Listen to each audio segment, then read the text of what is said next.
Howard is a physicist. He taught physics at Portland State University. But as with our previous speaker, he started collecting minerals at a very young age, when he was, 8 or 9. But he got the bug, kind of let that go until he started collecting after he started teaching at Portland State University. And the interesting thing is he got involved with a group of very serious mineral collectors who you're very familiar with.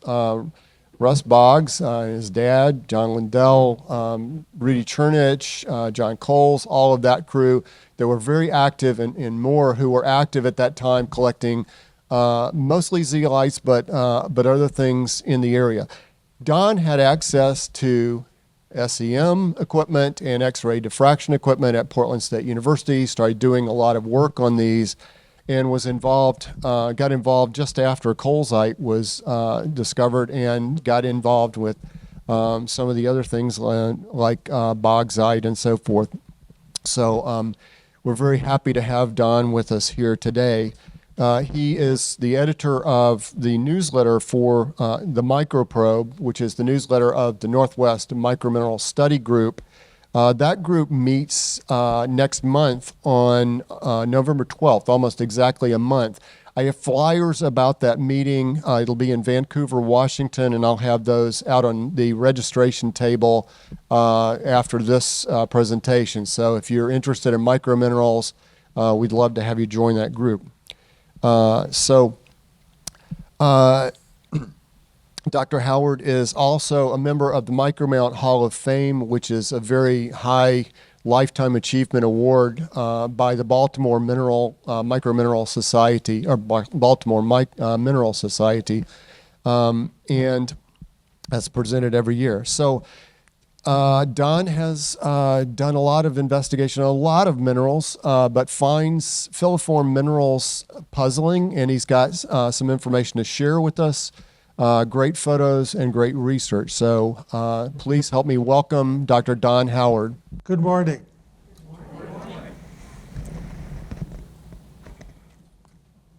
You're going to have to change gears. I mean, this is not something that you can hold in your hand and look at easily. What Julian asked me to talk about originally was filiform pyrite. And I generalized it a bit. Most people don't realize that there's more filiform minerals than just pyrite. I think maybe what I need to do, first of all, is to define what filiform means. I didn't find that out for quite a while. I knew that acicular meant needle-like, and as far as I could tell, filiform also meant needle-like. So I wondered what the difference was. That was never made clear to me. So I'll give you my definition of what filiform amounts to. Filiform is needle-like mineral, but in particular, one that can't be explained by the symmetry of its crystal. Now, what do I mean by that? Well, if I've got a cubic mineral, the definition of a cubic structure is that it looks the same in all three directions. And therefore, what you'd expect is a crystal that's roughly the same dimensions in all three directions. A filiform mineral is thin in one direction in spite of the fact that the crystal structure is cubic. So you can't explain the shape of the crystal from the lattice that generates it. Something else is going on. And I hope to talk this morning a bit about what might be going on to shape a mineral in spite of its crystal structure. I want to also add, to start off, that cubic minerals are not the only ones that can be filiform. Some of the other crystal structures could be filiform. Let me explain that. If I have a trigonal or hexagonal mineral, it has a unique axis to it. There's a particular direction that's different than all the others. If that mineral is acicular in that direction, there's nothing particularly unusual about that because the crystal structure may be such that it favors growing in that direction along the C-axis. However, there are three directions perpendicular to the C-axis that are all the same.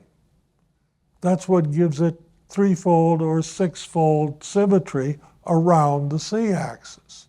So if the crystal grows in one of those directions, then it would be filiform. And I'll give you an example of that in a minute. However, to start off, let's start with the most familiar material, filiform pyrite. I originally ran into filiform pyrite from material at Rock Island Dam.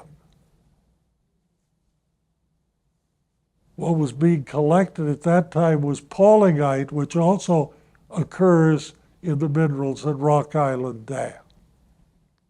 But there were some very thin needles of pyrite in that material.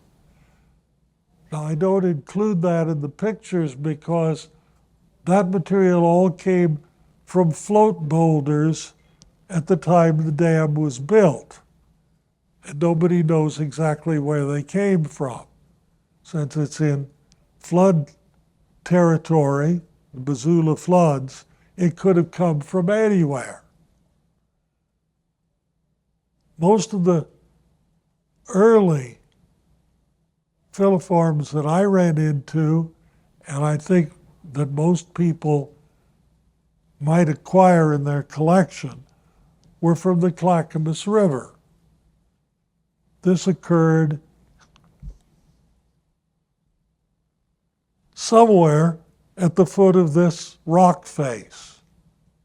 In other words, in that rock face, in the basalt, some of the basalt has cavities that have filiform pyrites in them. This was material that Chuck Sweeney collected and has shared with me over the years. Since that time, I have got involved with material from another location, and that is Starvation Creek. This shows a crystal that's coated, and I believe it's coated with Thompsonite. Now let's see if I can make this work. If you notice down here, there is another crystal. You can just see a right angle band right up there, laying on the, here's another right angle band down here.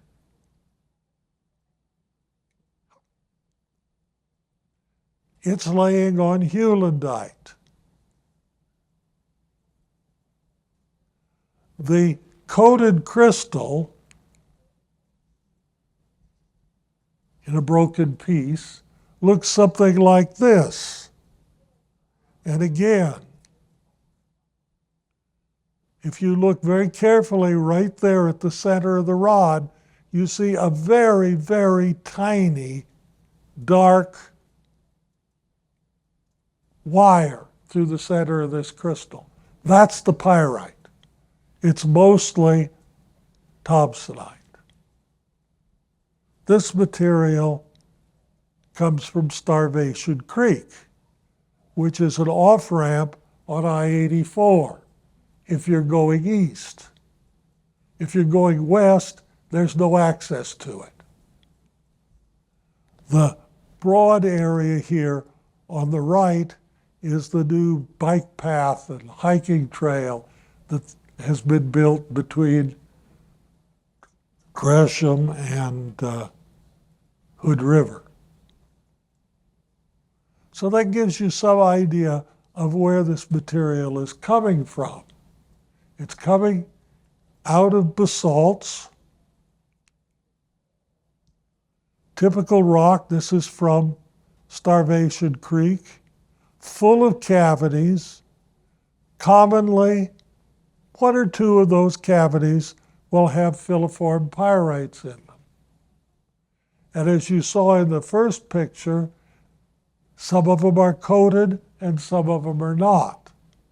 This material is very complex in that it's grown filiform pyrites over several different generations through different chemistry as intermediate minerals were deposited. It also has extremely long filiforms, often an inch or more in length, and extremely fine filiforms, so that you can't even see them without magnification, finer than a hair.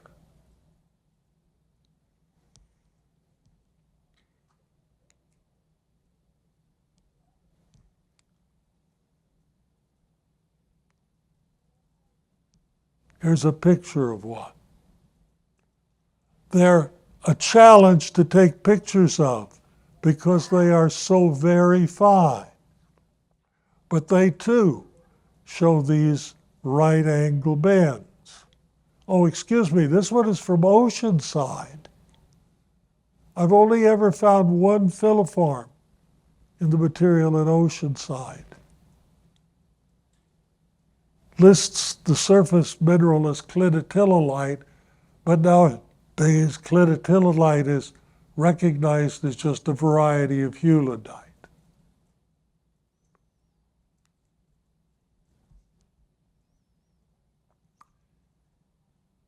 Here's a picture, this is actually an SEM picture of material from Douglas, very, very most eastern Douglas County, Lamolo Lake.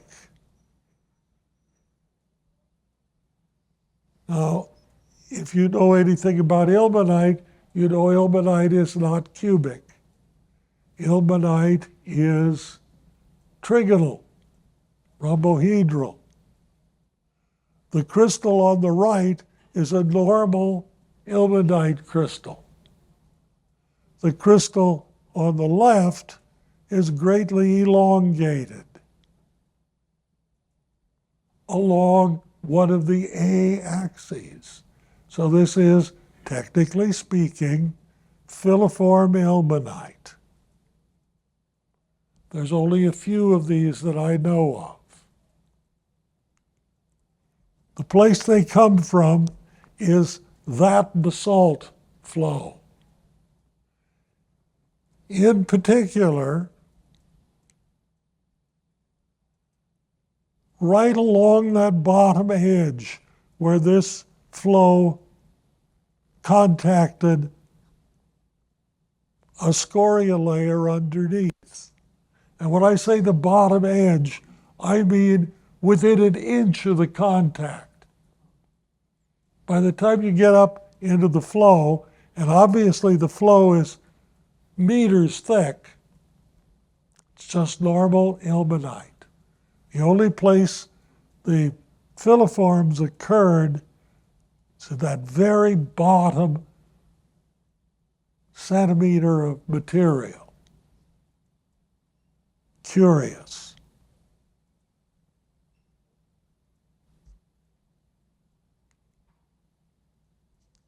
Here's another filiform. This one is cubic, cuprite. You've probably all seen chalcotrichite samples. Nobody calls it filiform, but it is filiform.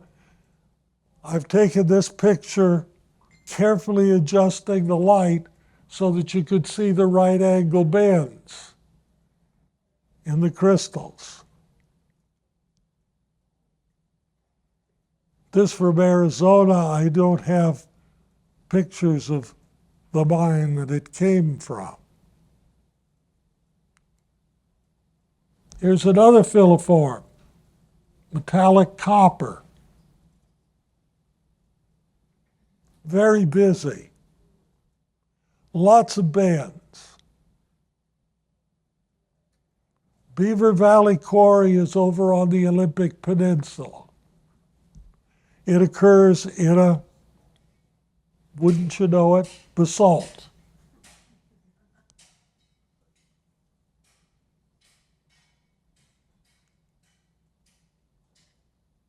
So what's going on? What could possibly influence a cubic mineral to grow in only one direction? In order to discuss that, I would like you to consider what's really going on in growing a crystal. You have a face. I've drawn it as a bunch of cubes here stuck together. Imagine you're standing on a face of this with lots of cubes in it. Sort of imagine it like the tiles in the bathroom. Okay, the tiles are tightly hooked down. At the same time, atoms are coming along. They're traveling over the surface. They're free to move around on the surface. The energy to move from one place to another is very low, so that they're quite mobile. So here you've got bathroom tile. Occasionally, one of these blocks will jiggle hard enough to pop out. One of these traveling blocks will fall into the space and maintain the flat surface. The thing won't grow unless you start a step. The job of starting a step, nucleating, is the limiting factor to grow a perfect crystal. Because to be able to do that, you have to have a bunch of these traveling ions get together and stick together long enough. Remember, this is at a temperature. There's thermal motion. They're jiggling against each other. They knock themselves apart. It's a very fluid system. And whether the crystal grows or dissolves depends on which process is dominant. If the ones popping up and leaving exceed the ones that are arriving, the material will eventually dissolve. If the ones arriving are coming in faster than the ones that are leaving, the crystal will grow. But they have to come in fast enough to be able to form a cluster on the surface that makes a step.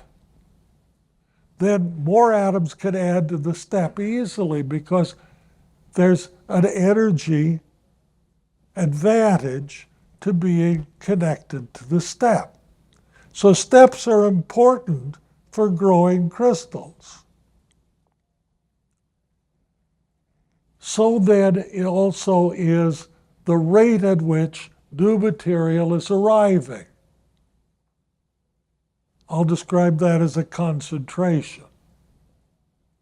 If the concentration is high enough, there'll be enough atoms there to form new clusters.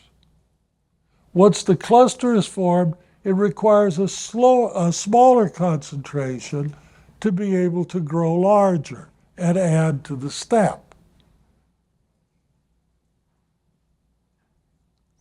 So the real determining factor on growing a perfect crystal is one of nucleating new steps. Now, fortunately, most crystals aren't perfect. Thermally,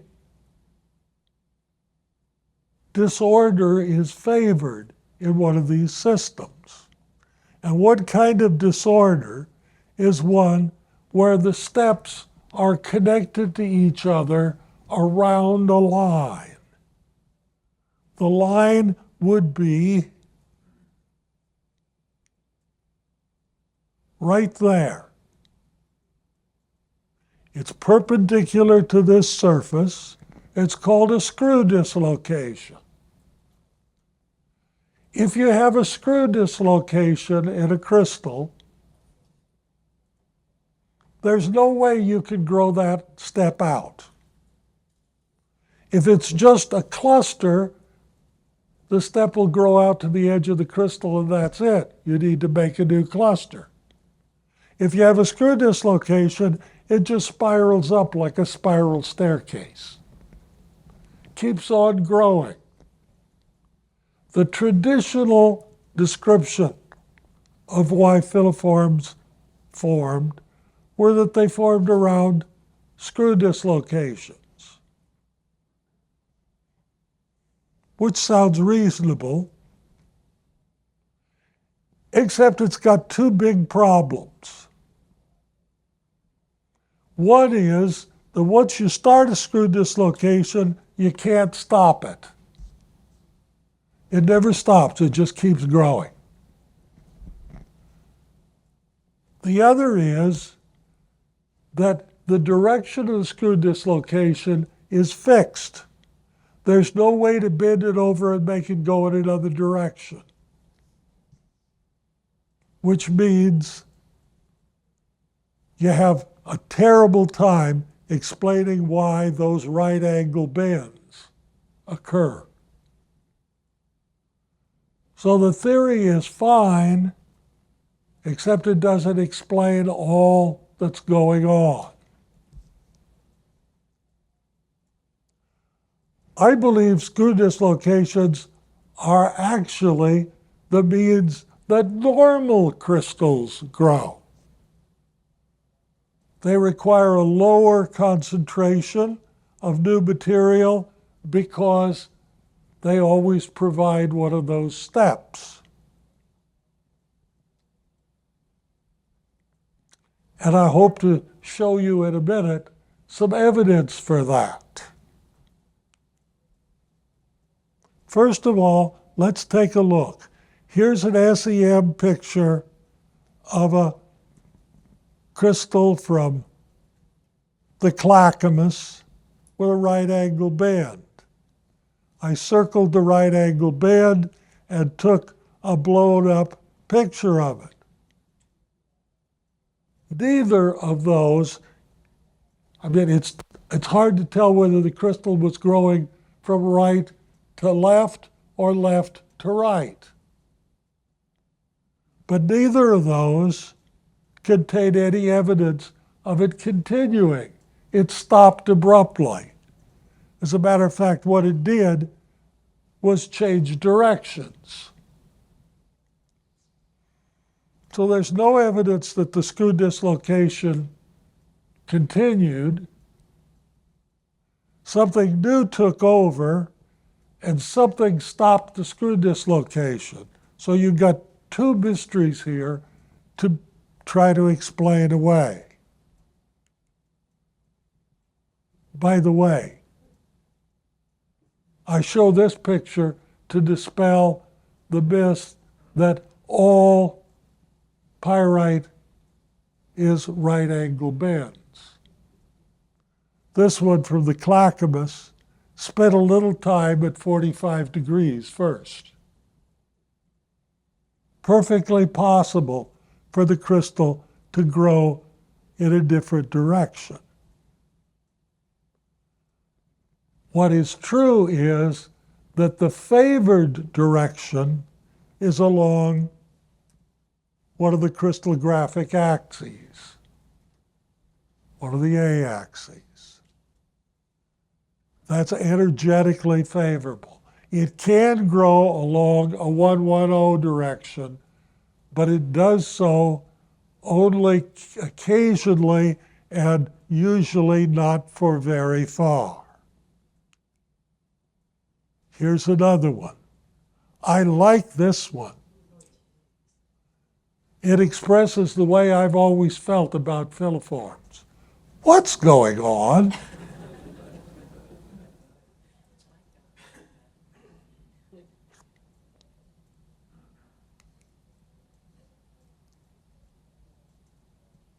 Now, in the case of the ilmenite, if you look up here at the top of the rod, you can see the two rhombohedral faces that correspond to the two faces over here on the top of that crystal.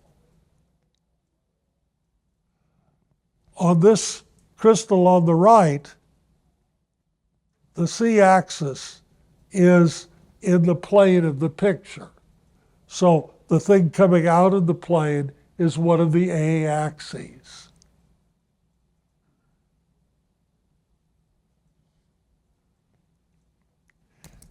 This was an important picture to me. Originally, I saw this material, wondered what the heck I had.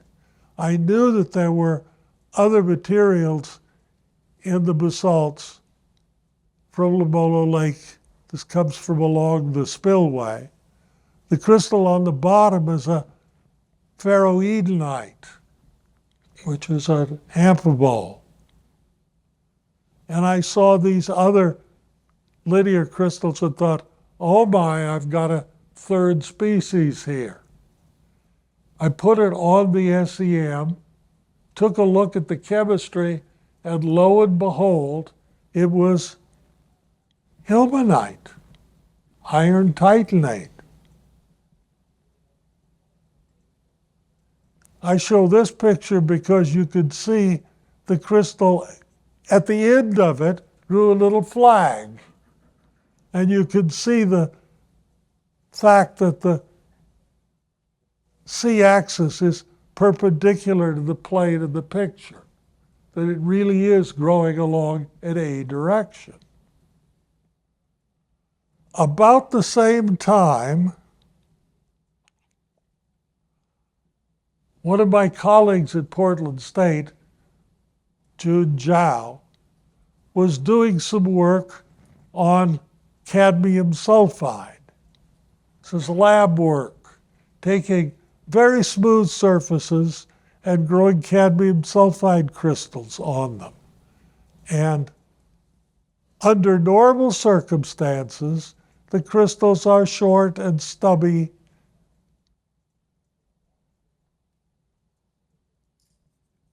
You can see in this picture over here, the top of the crystal is the C-axis pointing out. This is the normal way that the crystals grew.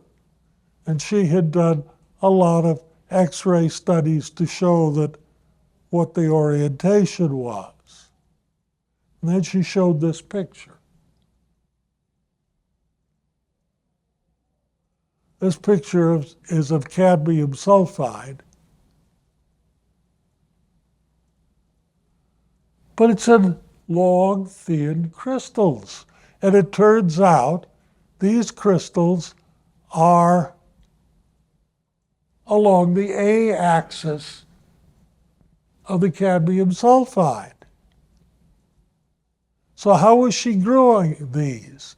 If you look at the extreme bottom down there, you'll notice there's a little black spot at the end of the crystal. That little black spot is a tiny mass of iron. What she did was make small particles of iron on her very clean, smooth surface, and then expose it to cadmium sulfide vapor. What happens is, at elevated temperatures, the iron becomes fluid, it dissolves the cadmium sulfide, and then at the place where the iron contacts the substrate, it begins to deposit it. As it deposits material, it lifts the little bit of iron. The process keeps going, and it lifts the iron into a long, thin crystal. It's a process that's called catalysis, catalytic growth. The catalyst is not used up. The little bit of iron at the end is maintained unless it happens to break off or get included in the crystal that's growing, but in general it will still be there. One of the interesting things about this picture are that there are bends in these crystals. Now, they're not right angle bends, but this is a trigonal mineral. The three identical axes are 120 degrees apart, so that in cadmium sulfide, bends are at 120 degrees.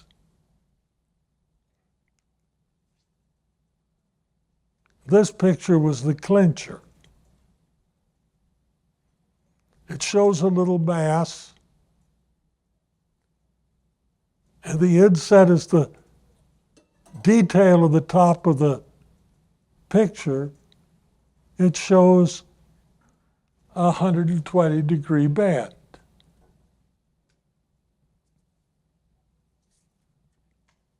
So these crystals were very much like my ilmenite in that they were along an A-axis, and they strongly resembled the equivalent of what I see in pyrite crystals. Bends. With a little ball at the end acting as a catalyst.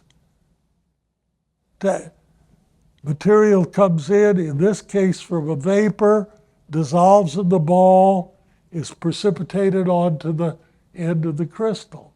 One of the advantages of this is no dislocations are involved. The crystal that results is a perfect crystal. It doesn't have dislocations.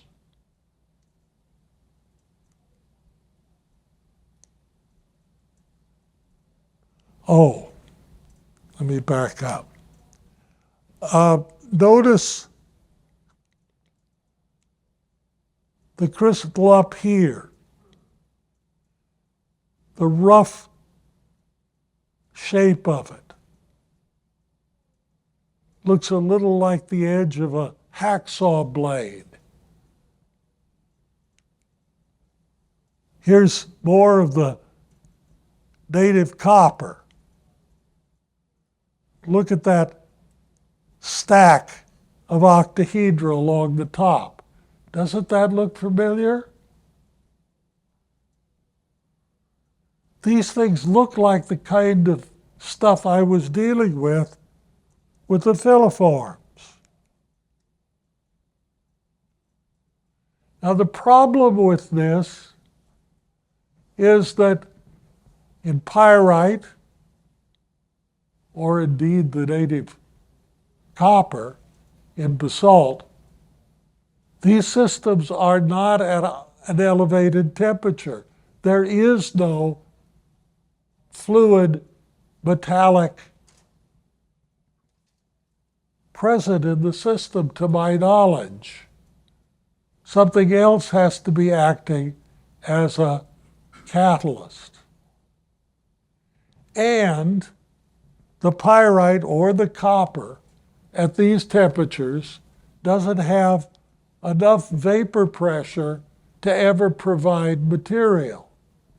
So I need another mechanism to bring the material in and another material to act as a catalyst. So I'll have to address that. First of all, how about bringing the material in? Do I need a vapor? Or do I need a water solution? This will not work in water solution. There's too many ions around. There's too much motion involved. Anything would be knocked off the end almost instantly by the random motion of atoms. So I'm not working in a liquid. I have to work in what's effectively a vacuum, a gas.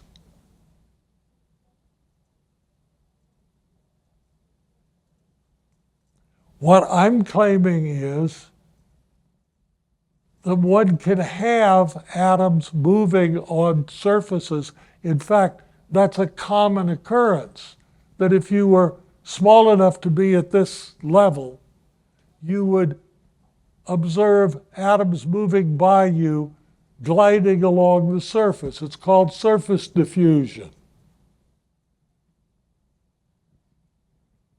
Most people don't consider that that's going on, but it is.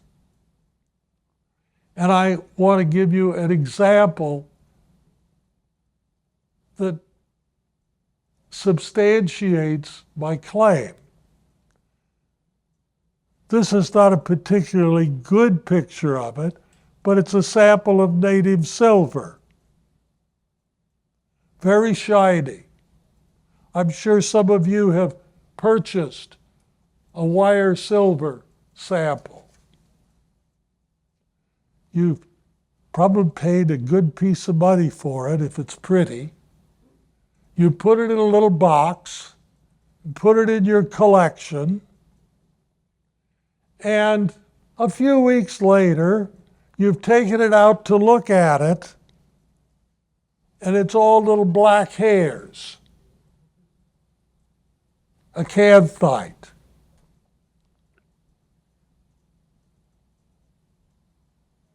And while the acanthite has some attractiveness to it, it certainly doesn't rival the native silver that you thought you purchased. Okay, how did those acanthite needles get there? Your sample got brought home nice and shiny and put in a box. It was not inundated in liquid. It was not heated. There was not any particular vapor around to do the job, but in the matter of days or weeks, the acanthite managed to grow on the silver. How did the silver sulfide manage to move around? Surface diffusion. You've all seen it. You haven't recognized it. So there's one of our requirements.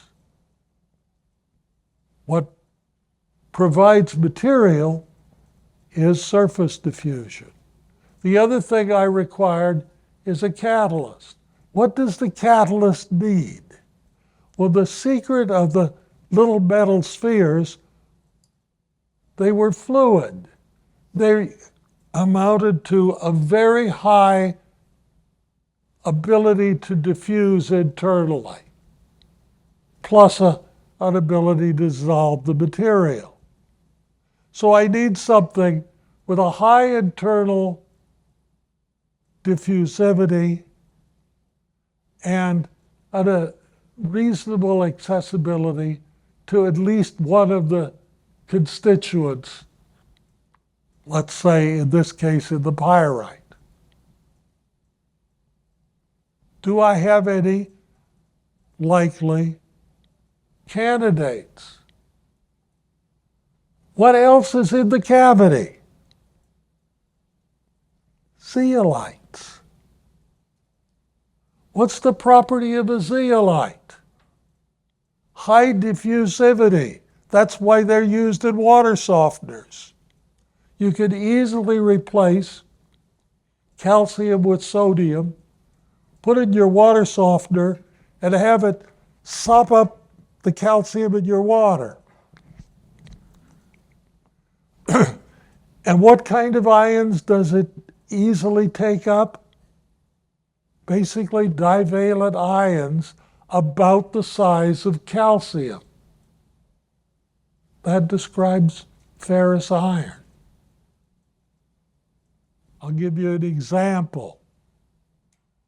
Those basalts also contain voluminous amounts of siderite, which is ferrous carbonate, like the calcium carbonate. The ferrous easily goes in place of the calcium in the calcite structure and makes siderite. I can't prove it, but my strong hunch is we're talking about zeolites. The solid state experiments suggest that the most important thing about the catalyst, besides these two properties, is its size. It needs to be in a certain size range, very tiny, the nanometer range. My gut feeling is we're probably talking about tiny particles of hulidite. Hulidite seems to be very common in the basalts that have filiform pyrite.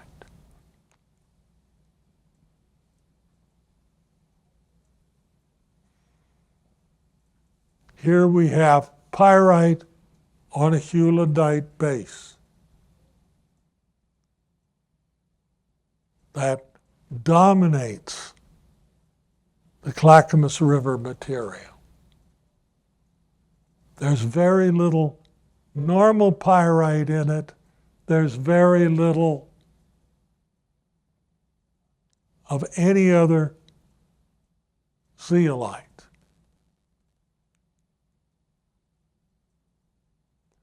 Now, in the material at Starvation Creek, that's not true. There's lots of hulidite. You can see there's a filiform pyrite in the middle of the picture. And these ugly blobs around it are normal pyrites. So the pyrite's perfectly capable of growing an equant crystal, but it also grows filiforms in the same cavity. Not necessarily at the same time.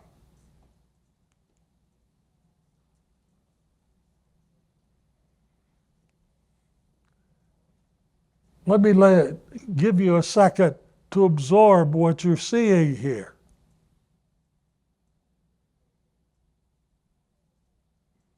That's a filiform pyrite crystal going through an equant pyrite. Now, it's, I think, easily understood that the filiform did not grow through the pyrite. That's just not going to happen. So the pyrite has grown around the filiform. It's been able to form at some concentration that did not add material laterally along the edge of the filiform. The filiform is not thickened in any appreciable way. Why? Well, the filiform's a perfect crystal. It needs a higher concentration to nucleate new layers. The concentration never got that high, but it did get high enough to grow a normal pyrite. in case you don't particularly recognize the structure of this, that pyrite is a cube modified by an octahedron. You can see the octahedral face cutting off the corner there on the upper left.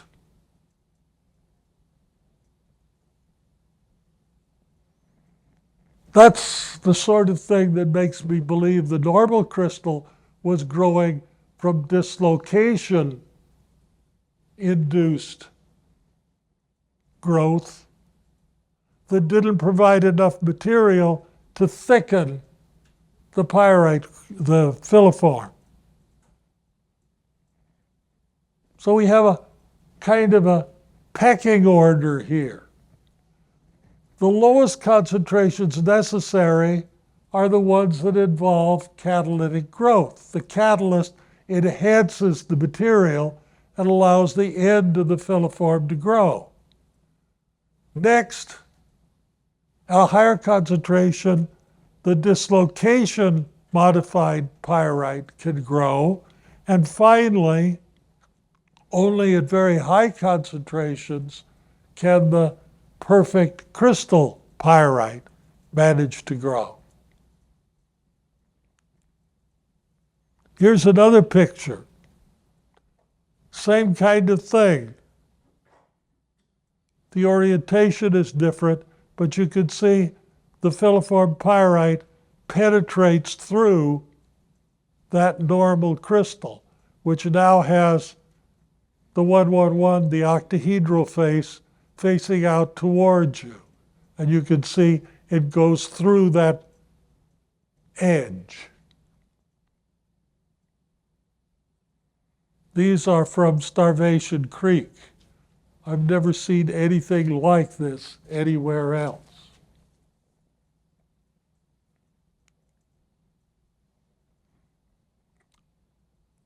Here's another curious thing.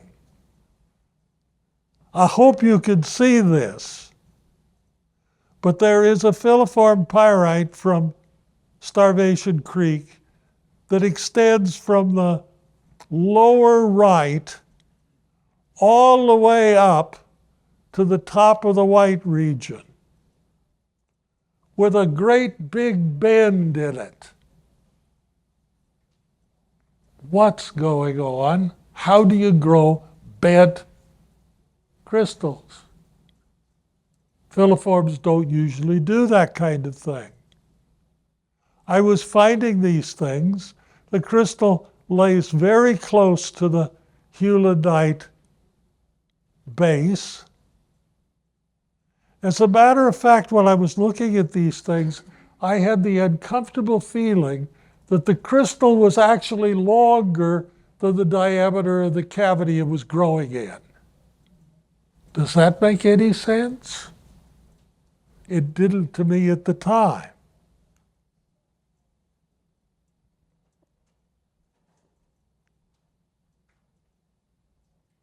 I show this to indicate that something complicated is going on at the surface where the filiforms originate. Maybe that's what this is. Maybe this is the base they grew from.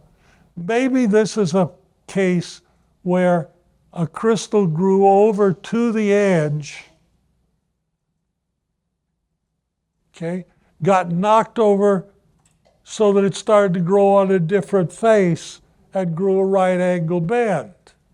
That's the explanation of how right angle bends occur. I can't tell whether the crystal grew into this or out of this. They both look the same. There's another one of the bent crystals that doesn't seem to fit in the cavity it grew in.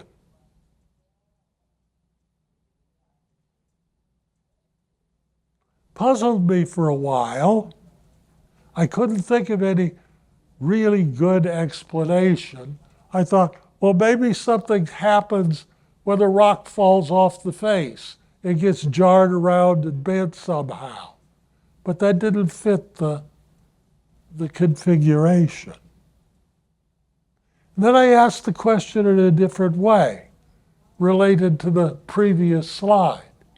What happens? These are very long crystals. What happens when the catalyzed growth reaches the other side of the cavity?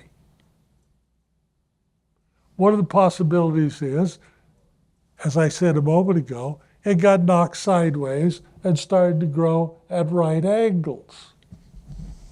But suppose it didn't. Suppose what happened is it got to the other side of the cavity and just stayed there. In the case of dislocation growth, nothing would happen. Material wouldn't particularly arrive, and that would be that. But in the case of catalyzed growth, the catalyst is still active. It's still adding material to the crystal, and there's nowhere for the crystal to go. So what's the crystal going to do? If the crystal insists on getting longer and its ends are pinned, it's going to bow. You know, it's sort of like a jack that you put between two immovable boulders and you keep jacking it. What's eventually going to happen is the jack's going to bend. It's going to bow out. As a matter of fact, it'll keep bowing out until it wraps itself around the circumference of the cavity. That's exactly what I was seeing. Here's a particularly suggestive one. These were two crystals that were growing near each other. They started to bow out and contacted each other. It's hard to see in this picture, and it's hard to take the pictures, but down in this region, you could just see the other side of the crystal coming off down this way towards here. So the crystals, these two filiforms, were tacked at both ends and bowed out until they contacted each other. I've seen 2 or 3 of these.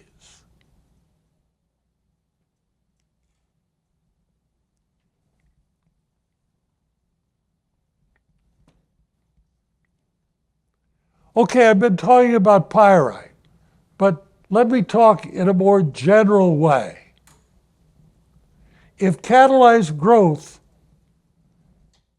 really happens, there's nothing that says that it only happens to cubic crystals. All crystals may be subject to catalyzed growth. If the crystal is growing along a unique direction, like the c-axis of a hexagon, you can't tell whether it was normal growth or catalyzed growth, but it still may be catalyzed growth. The theory of this says that it's important exactly how that catalyst sits on the end of its rod. If it sits square, as in the top picture, you grow a straight crystal. But if it sits sideways, some things are possible. The middle one shows a crystal that just ambles around. It kind of takes random directions, chaotic. In the bottom case, it actually grows a tight spiral, rather a helix.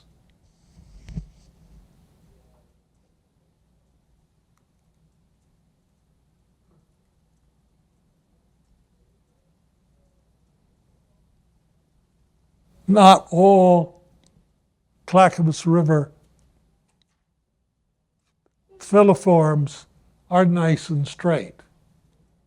Some of them are really, really contorted, like this one.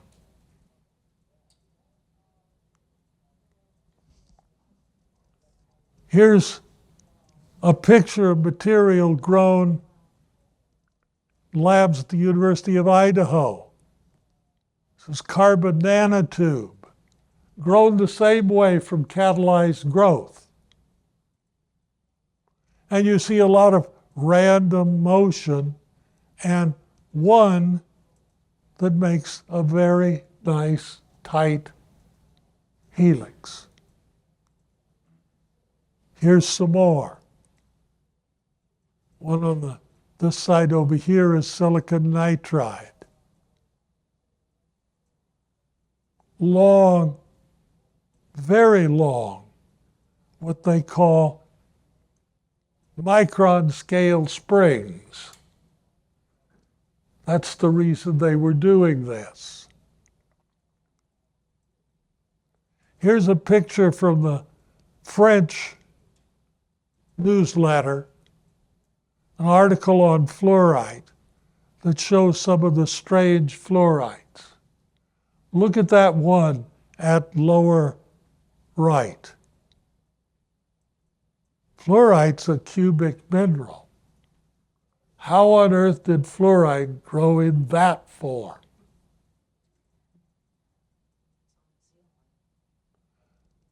Upper left, it's just a looser spiral.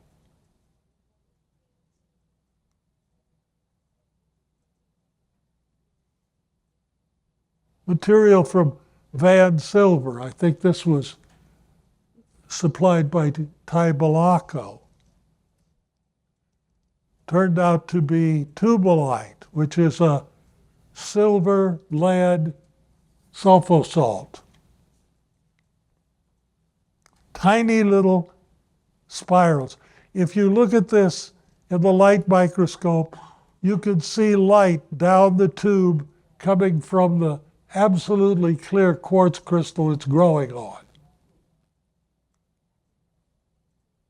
It's marvelous. And you see bits of straight material. Some of the spirals are looser than others. Here's another picture from the French newsletter. Boulangerite. I've always been fascinated with boulangerite rings.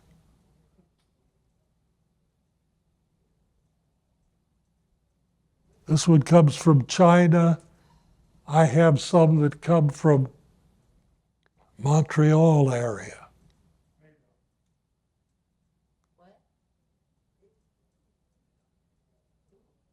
Here's one from boron. This is rhodochrosite. Looks like a seashell.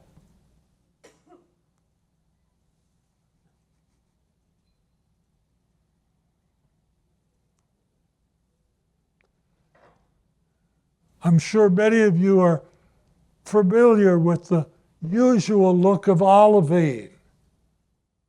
Dark, dark green, very shiny, little chunky crystals.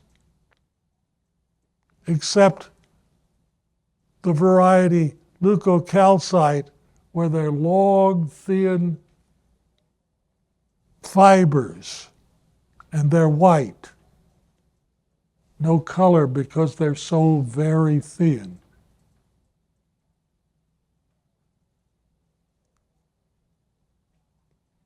Shell Rock Mountain produced stuff that I was sure was zeolites until I tested it, and it turned out to be diopside. Diopside usually grows chunky crystals. This is fuzz.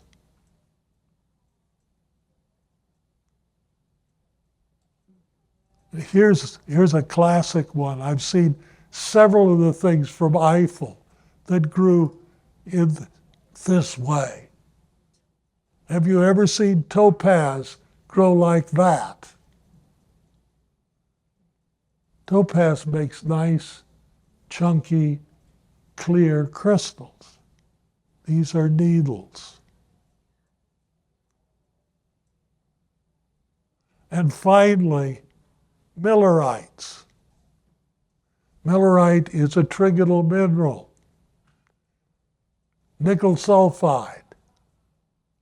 And very often it grows in needles.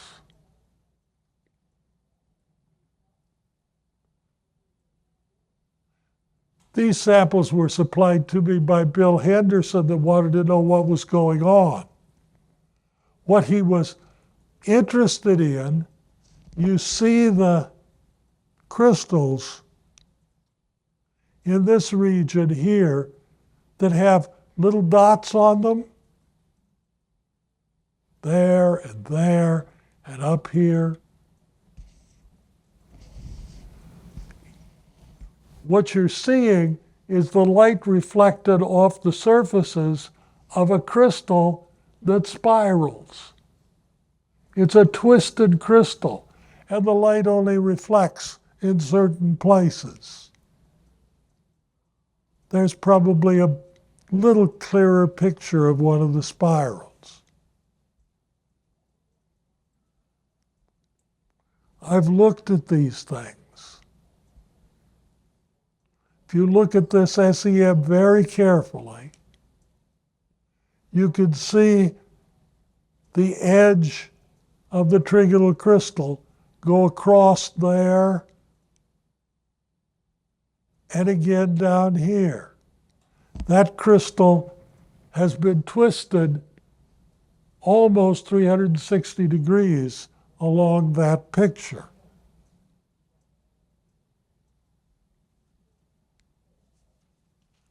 Here's a composite of one that was twisted several times. Bill was interested in the pitch of the crystal because he was trying to interpret this in terms of dislocations. I could verify, having looked at a number of these crystals, that some are right-handed, some are left-handed twists, and they vary all over the place from how tight they are to how loose they are. There's a tight one, short distance of twist, with an untwisted one right next to it. There's a lot going on in the micro world of acicular crystals. It's worthwhile asking some questions about exactly what causes them. I hope I put some questions in your mind.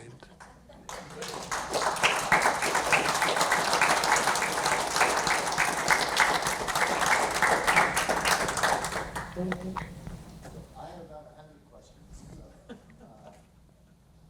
First of all, do you think it's catalytic growth or a dwindle? Catalytic growth for? A dwindle, a quartz dwindle. And can you repeat the question for? You ask about a quartz dwindle.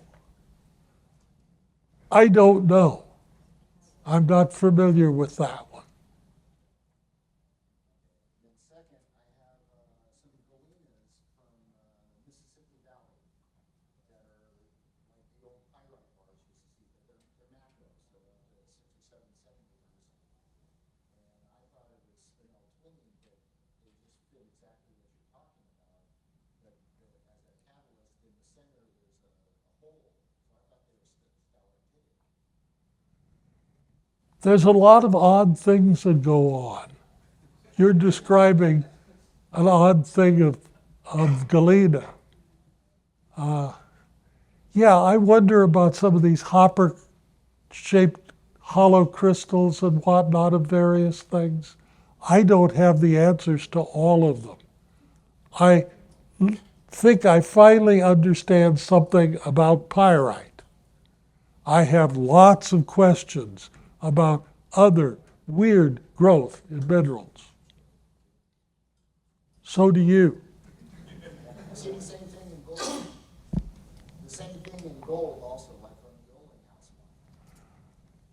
Yeah, I know gold and silver grow this way. Chalcantite obviously grows in filaments. I suspect some other things are going on there, but I don't know. I know I've seen ice in a field that has the twisted spiral growth coming out. I don't think that's, I know that happened in an hour or so. I don't think that's catalyzed growth. I think that's probably something physical going on below the ground, forcing the material out. And I don't know in the case of silver and gold whether it's something physical like that or whether we're talking about a related phenomenon. I certainly have questions. Yes. I had to say the same thing. I was thinking about when you were talking and you showed the native silver and then overgrown by the acanthite. I thought you were going to talk about the wire forms in like copper, silver, that sort of I wish I could. Yeah. Yeah. I don't know exactly what generates wire silver. I think a lot of the copper that forms wires is not catalyzed growth. Right. The ones I was showing from the basalt quarry, I think is catalyzed growth. You know, there's other things going on too. I'm just saying, let's look at this as one of the possibilities. Ray Hill. Just a quick question. My curiosity was piqued when you showed the close-up on the SEM of the pyrite right angle. And when I looked at it, you could see there was a very minute discontinuity between one and the other. And I'm just wondering, is you were talking about a predominant axis for growth, but is it possible that at the tip, it decided, basically changing conditions to grow from a different axis and thus causing the right angle? So there clearly was a discontinuity right at the right angle. His question has to do with the SEM picture, the detail of the right angle. Yeah, I know about that. I'm not quite sure exactly how it comes about. What I vision is some catastrophe comes along. Maybe it's a rock falls off the cliff and jars things. Maybe it's a small earthquake, enough to cause that tip to shift a little bit. Then it starts to grow again. I'm not sure exactly what happens with the grow again process, but it clearly is complicated. Let's take one more question from Sue. Have you studied at all Peely's hair? Studied at all Peely's hair. Peely's hair? No, I haven't. Yeah, Pelly, okay, sorry about that. No, I haven't. We have an expert. I don't know. I always thought that probably had to do with vapor flow or something, but I haven't looked at that one.